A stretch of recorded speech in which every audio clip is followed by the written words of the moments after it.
Assalamualaikum warahmatullahi wabarakatuh. Kembali lagi bersama aku Nasrullah Sidik di channel Nasrullah Sidik, dan kali ini kita akan melanjutkan tutorial WebGIS PHP.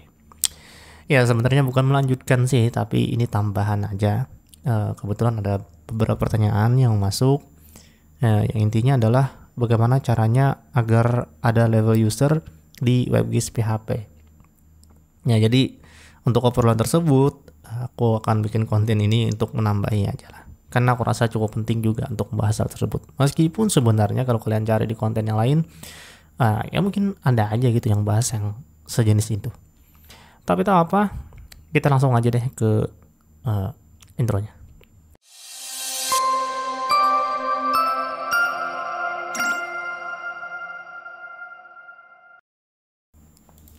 Nah, jadi sebelum kita dapat melakukan yang namanya leveling user untuk hak akses di WebGIS PHP ini, terlebih dahulu kita tentu harus modif dulu database-nya, tabelnya. Jadi tabel pengguna itu harus kita tambahkan lagi satu, yaitu di sini kita bisa tambahkan level aja. Nah, setelah itu tipe data enum, admin, dan di sini user aja deh. Kayak gini aja ya, yang umum-umum aja. Defaultnya ya mungkin user deh, nggak masalah. Oke, kita save. Untuk level ini sendiri kalian bisa tambah lagi mungkin sampai 20 mungkin kalian mau keperluannya, jadi silahkan tambahkan aja di sini. Aku contohkan 2 aja.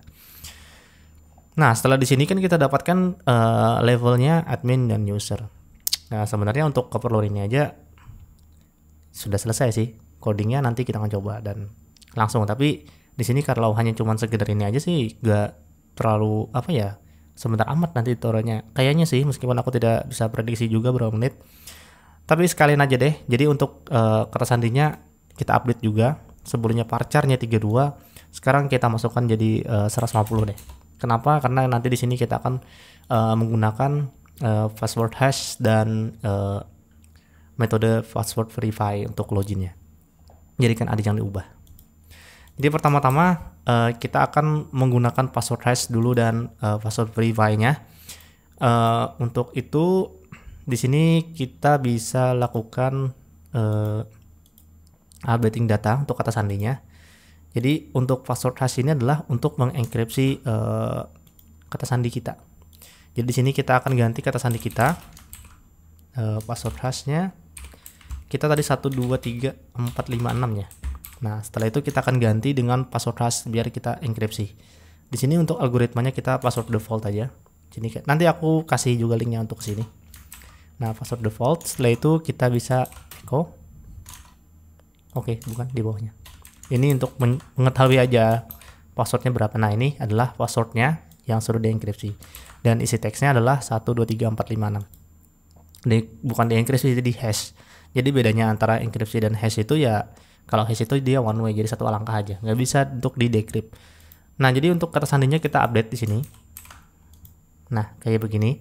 Jadi kata sandinya sekarang sudah terenkripsi dengan metode hash ya, hashing. Dan sebenarnya passwordnya itu tetap 123456. Jadi ketika kita login, nah, dia error. Kenapa? Karena metode yang kita cek dalam menggunakan yang kita lakukan dalam proses pengecekan username dan passwordnya itu adalah metode yang kemarin. Sedangkan di sini untuk passwordnya sekarang atau kata sandinya sekarang itu menggunakan enkripsi. Jadi untuk di sininya nanti di sini sekarang juga akan kita ganti. Cara menggantinya adalah seperti ini. Ini aku zoom dulu ya. Nah, di sini kata sandinya sekarang kita akan pindahkan di bawah. Ini kita tidak masukkan, maksudku tidak masukkan. Jadi proses pertama adalah melakukan pengecekan nama penggunanya ada atau tidak ada. Kalau dia ada, maka dia akan masuk ke proses selanjutnya. Nah, jadi ketika username-nya ada, Nah, jadi ketika username-nya ada, maka proses selanjutnya di sini. Oke, itu user ada. Kita coba ya. Untuk admin, apakah dia akan masuk sana?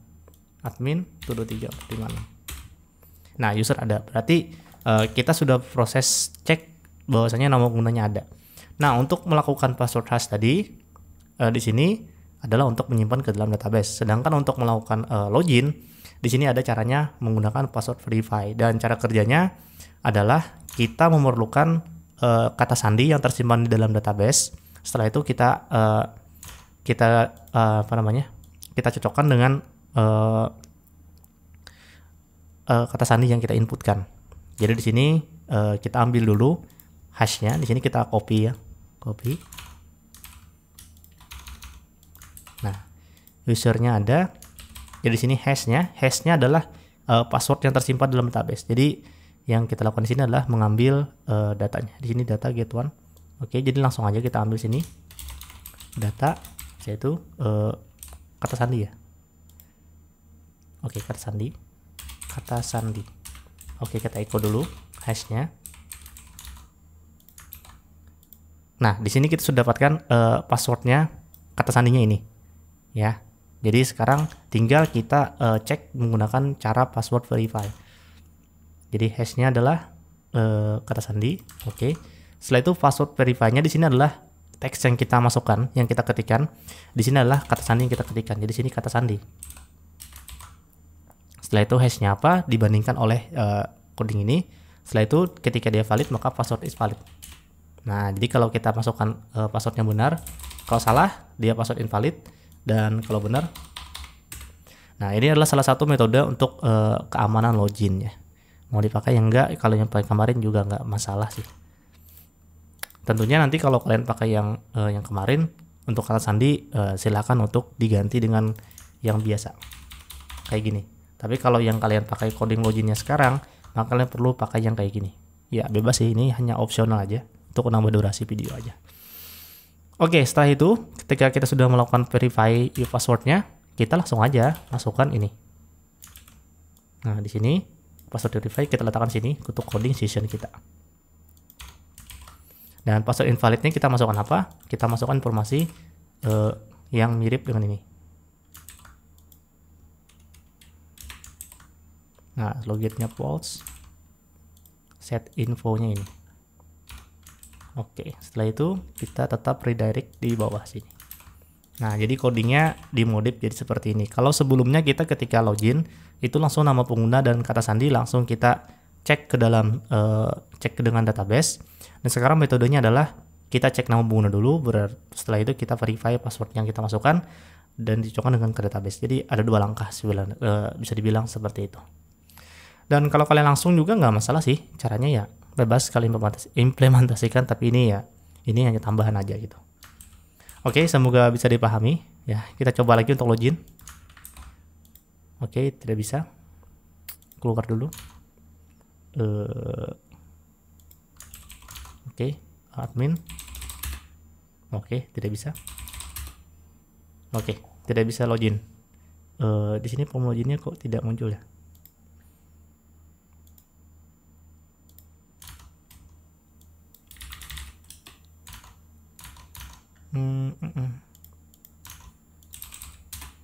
Oke, kata pengguna salah katanya. Di sini tidak muncul nih.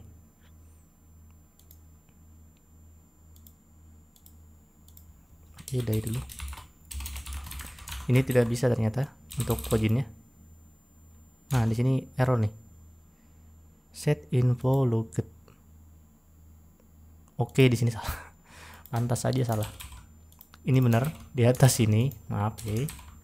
Ini benar di atas, dan kalau gagal dia ke login. Nah, ini yang benar nih. Nah, kayak gini. Nah, ini baru benar. Oke, jadi kayak gitu.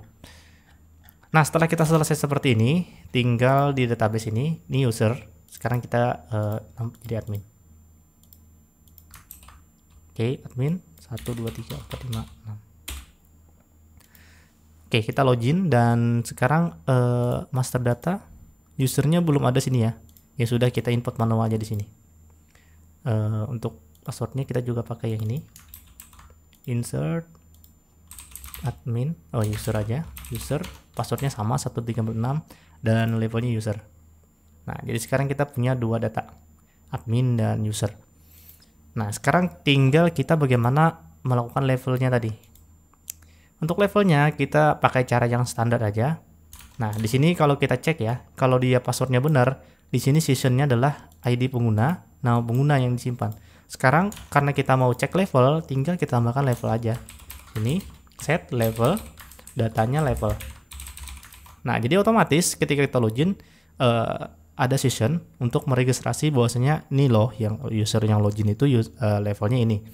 Jadi tinggal ketika kita admin 1 2 3 4 5 6. Nah, di sini kita tinggal bisa if kan di sini nanti. Admin di sini kita tambahkan dulu informasinya biar kita kelihatan aja. Kita ke layout, sidebar. Setelah itu nama pengguna di sini kita tambahkan. Ini nama pengguna ya. Untuk menampilkan nama pengguna di sini, kita tambahkan di sini levelnya biar kelihatan. Nah, di sini levelnya admin. Dan kalau kita logout user, nah di sini levelnya user. Nah, setelah kita dapatkan levelnya ya, kita tinggal untuk memberikan akses tab menunya. Nah, jadi untuk menu, misal nih master kita tidak boleh izinkan si user untuk akses master. Jadi tinggal kita cek master, mana sih? Ini master data, ini kecamatan. Nah, ini adalah menu master. Jadi tinggal kita if aja, if session get level. Nah, jadi set level. Jadi kalau levelnya adalah admin, maka dia bisa akses menu ini, menunya tampil. Nah, yang halaman menu master datanya tampil. Nah, karena dia user, dia tidak tampil. Sekarang menu master datanya sekarang tidak tampil. Kita keluar, kita sekarang admin loginnya. Nah, sekarang untuk admin muncul karena di sini kita tadi cek get level sama dengan admin. Kalau di admin ya dia bisa akses master data. Oke, sekarang dia bisa cek kecamatan. Setelah itu user lagi. Nah, dia login dan dia tidak ada. Tapi ini permasalahannya timbul lagi ketika user misalnya tahu dengan URL kita, misalnya dia mau culas ya, kecamatan katanya, aku mau kecamatan. Karena menunya tidak tampil, tapi kecamatannya kita tidak proteksi. Ya bisa aja diakses oleh user kalau dia tahu URL-nya. Nah, di sini juga kita perlu untuk perbaiki setiap halaman yang kita buat. Jadi di sini di halaman yang kita perlu kecamatan hanya boleh admin tadi. Maka kita harus ke halaman kecamatan dan di sini kita bisa tambahkan aksesnya. Jadi di sini if ya di bagian atas coding halaman kecamatan if get level admin bukan admin sih tidak sama dengan admin. Kalau dia bukan admin maka dia harus redirect ke beranda misalnya. Nah, di sini ya untuk cek aksesnya. Setelah itu kita refresh. Oke, beranda. Ini aku kebiasaan pakai CI aja deh, agak lupa lagi. Oke, kayak gini ya URL beranda. Oke, kita ke kecamatan tadi. Nah, sekarang dia tidak bisa akses kecamatan karena di halaman kecamatan kita tidak berikan akses buat dia akses. Tapi kalau di sini kita matikan lagi untuk ceknya, maka ya dia bisa akses kecamatan. Jadi gitu. Jadi intinya adalah pertama kita harus masukkan datanya dulu, levelnya ini ke dalam tabel kita. Terserah itu berapa level user atau terserah. Setelah itu ketika login daftarkan level itu ke dalam session. Ini cara yang paling simple. Jadi ketika dia terdaftar di dalam session, ya tinggal kita if kan aja lagi. Jika dia bukan admin, maka dia tidak tampil. Jika dia admin, dia boleh akses gitu. Intinya seperti itu. Misalnya kalian mau yang lain lagi, misalnya kecamatan, misalnya yang tidak boleh diakses, setelah itu hotspot tidak boleh diakses, si user cuman boleh akses peta-petanya aja, ya silahkan itu tinggal kalian if-kan aja lagi, misalnya sini ya, user. Nah, itu user lagi, transaksi tampil nih, hotspot. Tapi kalian tidak mau berikan akses hotspot ini, meskipun menunya tampil. Ya kalian tambahkan aja coding ini, yang if ini, ke halaman hotspot. Letakkan aja di atas kayak gini. Nanti dia ketika akses dia tidak boleh meskipun menunya muncul. Ya jadi intinya menu muncul atau tidak muncul tetap harus keduanya di edit. Untuk menu kalian ke sidebar dan untuk halaman ya di halaman masing-masing gitu sih. Oke, jadi segitu aja video kali ini. Semoga ini menambah sedikit wawasan buat kalian yang mungkin baru belajar untuk coding di PHP juga. di WebGIS PHP kebetulan kalian punya project WebGIS dan pakai yang ini, ya silahkan kalian ikuti yang ini. Dan kalian juga bisa kembangkan lagi. Dan untuk yang ini, untuk kata sandi, ini cuma tambahan aja. Kalian bisa pakai ini atau pakai aplikasi yang sebelumnya, terserah kalian. Ini tambahan aja, tambahan wawasan aja gitu. Bahwasanya untuk login ada juga cara yang kayak begini. Oke, sekian untuk video kali ini. Semoga bermanfaat. Tetap jaga kesehatan dan ya semoga kita selamat selalu sehat. Oke, tetap di rumah aja. Like kalau kalian suka video ini dan dislike kalau kalian tidak suka. Sampai ketemu lagi di video selanjutnya. Assalamualaikum warahmatullahi wabarakatuh.